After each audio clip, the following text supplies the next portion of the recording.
And hello and welcome to Forum 360. It's our program featuring topics with a global outlook and then a local view. Today we're going to be talking about civil engineering and how governments, county governments get involved in engineering and the role of county engineers. Today, I'm your host, Bill Stephen Souse, and our guest is Andy Conrad. Good morning. Good morning. And you are involved in civil engineering, but you're also surveying. The role of a county engineer, very extensive, but a hard-working profession. So tell us a little bit about the background of your involvement as a county engineer. What got you started? And then we'll talk a little bit about the office, the profession. So I'm Andy Conrad, I'm the Medina County engineer. Okay. And a lifelong resident of Medina County, and growing up I was always more of an outdoors person, and you know, math came pretty easy, so engineering was a good fit for me. Right. I have 3 older brothers, and 2 of them are mechanical engineers, and I couldn't sit in the office all day. I like to be outside, so civil was the discipline I decided to go into. And I went to University of Akron, civil engineering, and to become a county engineer in Ohio, we're the only state that requires the county engineer to be both a licensed professional engineer and a licensed professional land surveyor.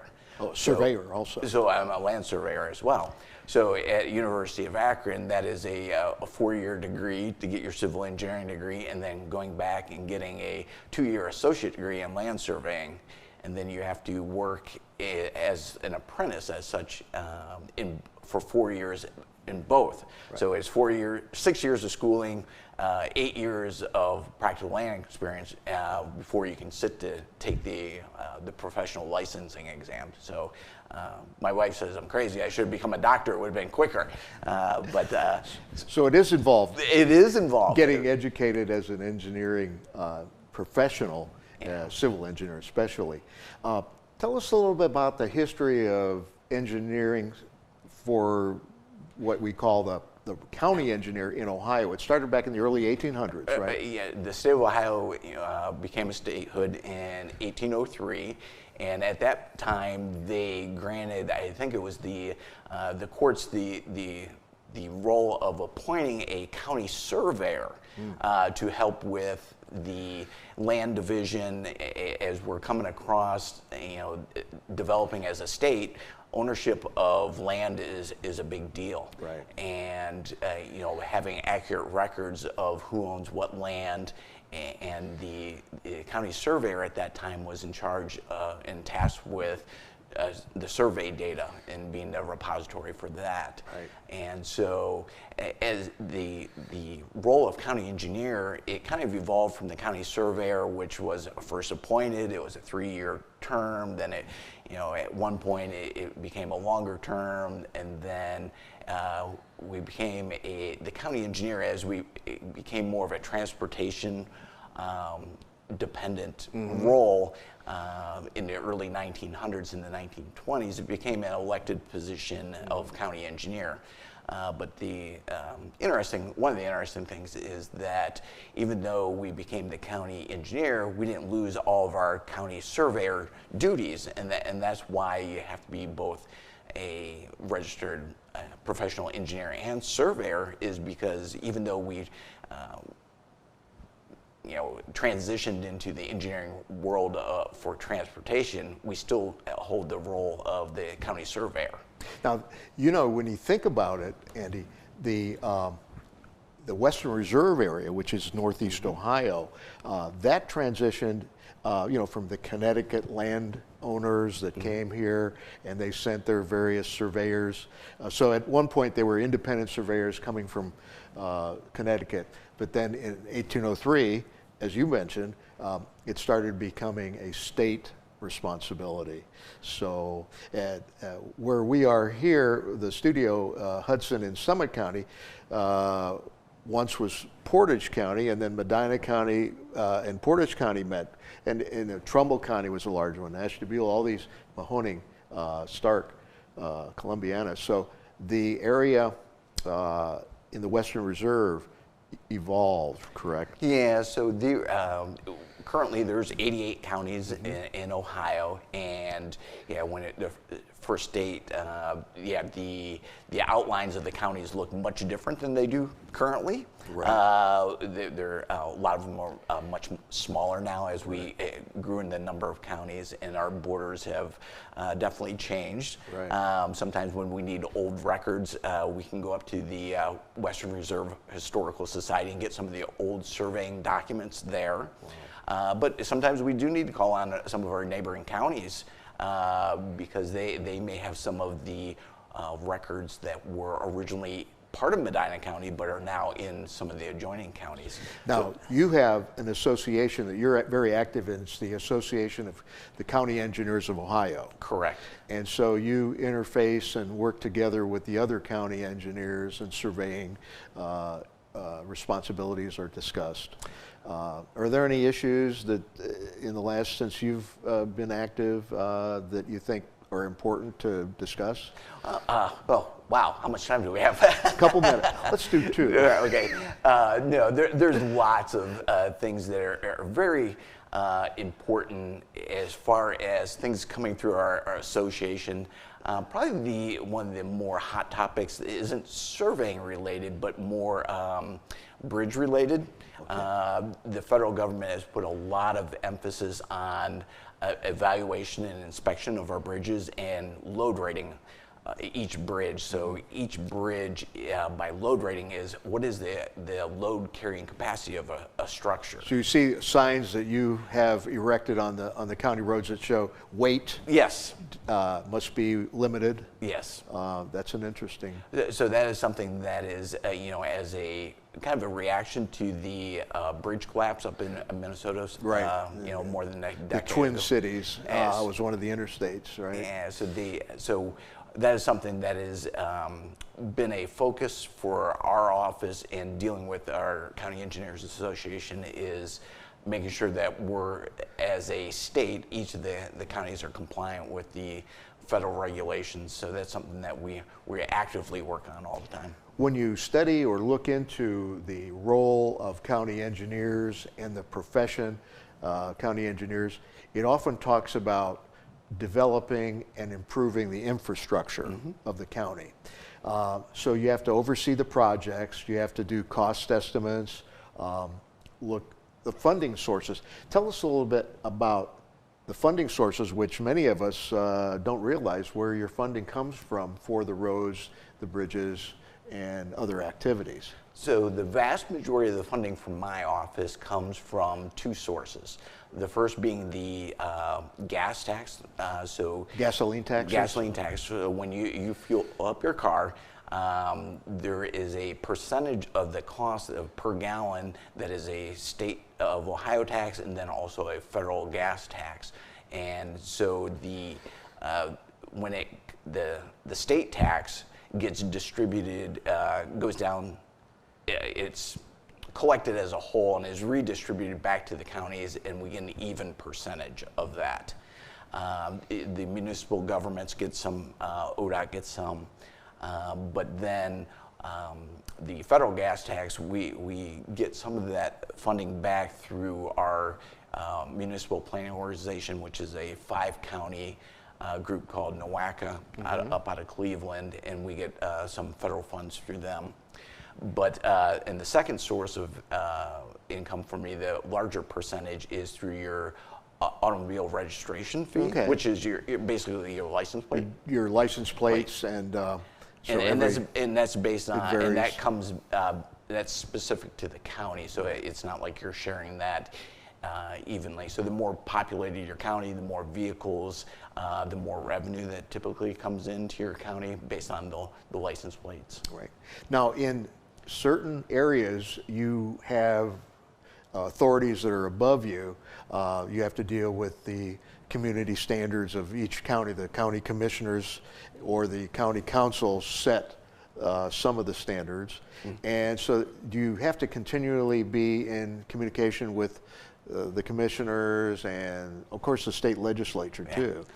So there is, we deal with, our office deals with all branches of government at all different levels.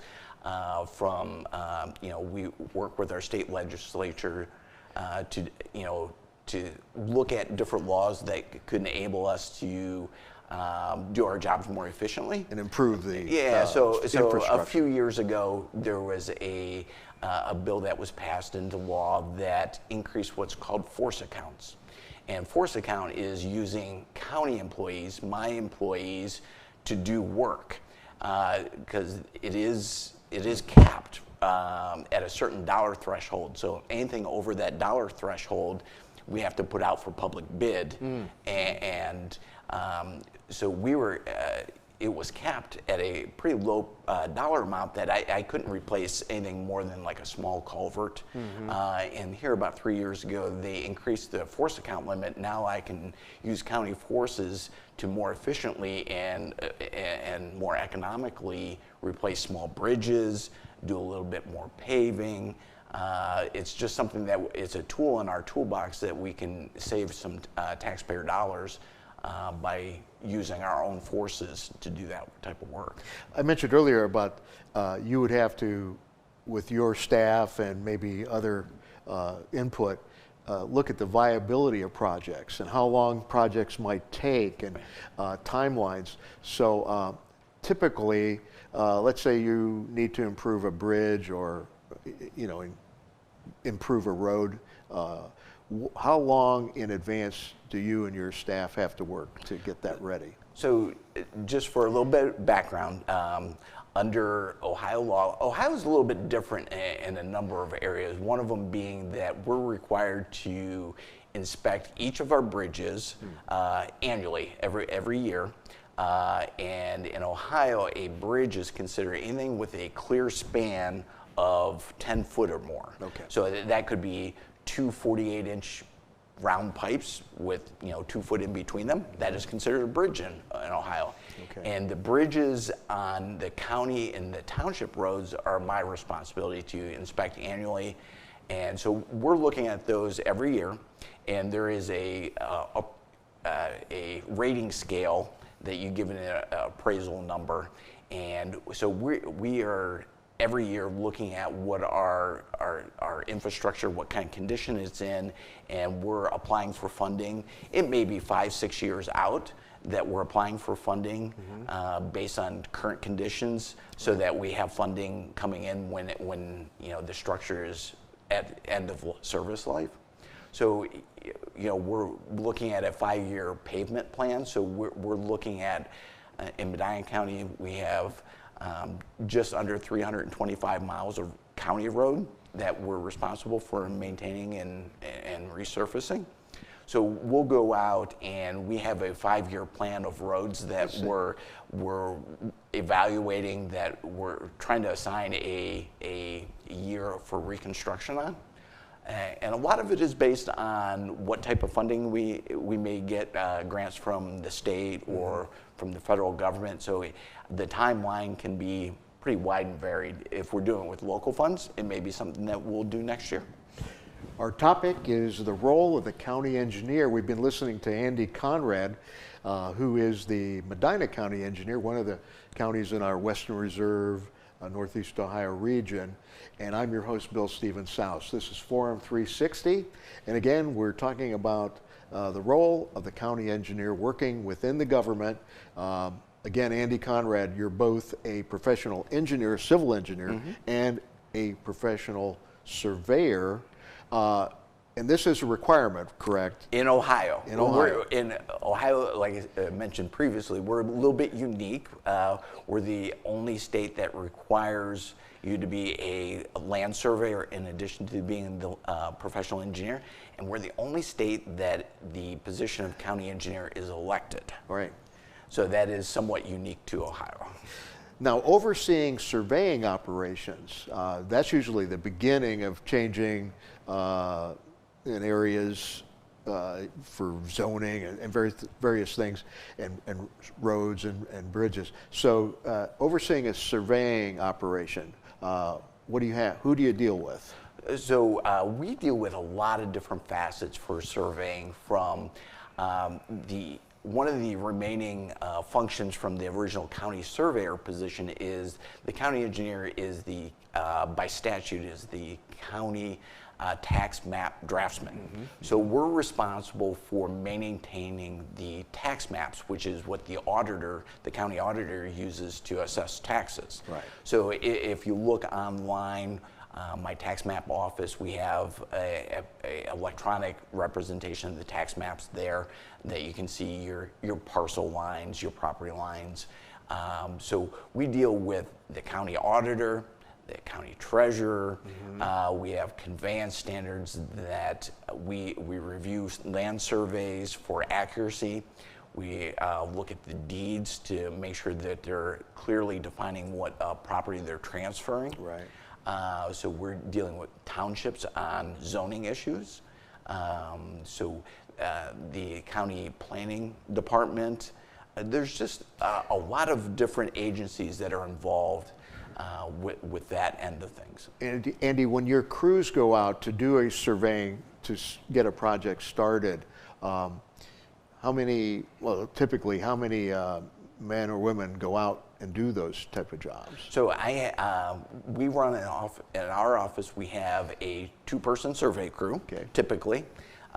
We have modern equipment, we have GPS, and we have different things available to us, and it depends on what the job is. Sometimes we're surveying the center line of the roadway to establish boundaries. Sometimes we're doing what's a cross section, which is getting an elevation and topo of the center line, the road, the edge of pavement, the shoulder, the ditches, for, say, a bridge replacement. You have to know what the existing conditions are so you can design the bridge replacement. We may be doing an outlet profile of a culvert. So do we need to, if it's plugged up or not draining real well, can we drain it within the road right away, or do we need to talk to a downstream property owner about getting a work agreement to maybe do some grading on their property so the culvert's functioning correctly? So we may have to do some topographic work to see the elevations on a township project. One of the roles of the county engineers, we provide the engineering, we're the engineer of record for the 17 townships in Medina County. So if they have a project where they're doing a road project or a culvert project or even a parking lot project, we generally provide those services for them because we're their engineer. And that's typical of all of our counties in the Western Reserve area of Northeast Ohio. We also oversee these projects, and in advance you talked about, let's say, road projects. You have to worry about traffic safety. Yeah. You have to worry about detouring. So there's some of the things you have to think ahead. How do you set up the roads and in advance to make sure people are aware that there's going to be a detour? People are going to have to change their traffic plans. Yeah, and this is something that we work really hard at, and sometimes the motoring public sees us maybe not doing as good of a job as they think if we're trying to coordinate. We have a project that we've been planning for 5 years. And we have it bid out to a contractor, and they have a schedule, and then all of a sudden we have the detour set up, and maybe there's an emergency where there's a culvert on a state route that needs replaced, and they have to close their road, and that was part of our detour. Or just last week we actually had an emergency closure of a railroad where we were working on a nearby road, and our original detour was down through that railroad crossing. So we had to, scramble to reevaluate where we're going to move traffic to. And I'm sure the motoring public wasn't real happy, but emergencies do happen, and we do put up, we try to put up advanced warning signs, a week or so in advance, and then give people the detour route. And For the most part, locals understand how to get around. If they're from the area, they can very easily navigate that. It's a lot of the out-of-town folks that are a little bit more dependent on the detour routes. And you see here in Summit County, your colleagues here, the orange barrels. Yeah. There are probably more orange barrels in this county, or maybe Cuyahoga County, because of the multiple roads and highways and bridges that are being worked on. So it does cause delays. And do you have to let the media know, let the newspapers know, let the radio and television stations know? Let's be planned, put the news out. Yeah, so we go through, and whenever we're going to do a road closing, we get the Board of County Commissioners to pass a resolution authorizing the closure, and then that is the closures are published in the local newspaper. We try to put them up on the website as well. So we try to get the information out, and then, like I said, the advance warning signs a week or so in advance to help give people so they're not surprised on their way to work the first Monday morning. Now, I know in many Western Reserve, Northeast Ohio counties, we see a lot of road projects where they're looking for better safety measures. So we're seeing more roundabouts. Mm-hmm. And I know to the northern part of Medina County, eastern part, I see more there, and even in the Medina area, in Summit County, heading down towards Stark County, and everywhere I see roundabouts. Tell us how that feature started to come into play. So roundabouts have been around, no pun intended, there for a long time over in Europe, and they started in Europe, okay, and they started coming over to the U.S. A while, but here in Medina County, our first one went in in York Township. It was an ODOT-led project, right? And the roundabouts are a really good tool where you're having high-speed crashes. Mm-hmm. Typically, they're replacing an intersection that may be a two-way stop, mm-hmm. With lots of traffic, and people sometimes get impatient, mm-hmm. or they think there's a bigger gap in the traffic, and they pull out and they misjudge it, and can have some pretty serious crashes. Mm-hmm. The roundabouts give the opportunity for people to merge into traffic.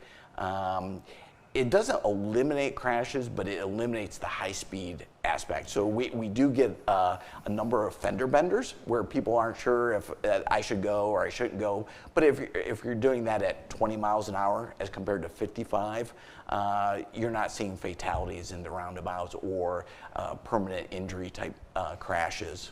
Well, that's an interesting concept, is the speed. When you're doing a road and planning a road, maybe shifting some curve or something, how are the speed limits set? And we typically see 55, 45, 35, 25. Yeah. So how do you, as an engineer, and your department, each county engineer has to figure out what is safe for that area? So there is a very specific set of criteria for setting speed limits. Speeds, you have to perform a speed study. Mm-hmm. And one of the things that is a great misnomer is we get residents that call us all the time and say, hey, I want you to lower the speed limit on my road. Well, I can do the speed study, but I have to submit it to the Department of Transportation, because ODOT is the one that actually authorizes a speed reduction on a route. So I can do a speed study, but it has to be approved at the state level. Right. And it's based on a number of criteria as far as the prevailing speed, how developed area, number of driveways, the vertical alignment. There's a number of factors that go into it. And so we collect all that data, and you can use a spreadsheet to see what the speed limit should be, and then we can submit that down to ODOT to see if we can get it journalized and get a speed reduction. And then, of course, the Ohio Highway Patrol and the State Patrol and the county sheriffs and the township police and the city police have to enforce it. Mm-hmm. And sometimes they will give you feedback. Now, we're talking with, we only have a minute or two left, but Andy Conrad is our guest. We're talking about the role of the county engineers. As far as the county government, it's probably one of the most active departments. Again, quickly, we have a minute. What are the you talked about tax maps, highway. What are all the different departments that you oversee that are typical for county engineers? So probably one of the bigger things is engineering. So we're planning maintenance and new construction projects. Okay. We're also doing maintenance on like I said,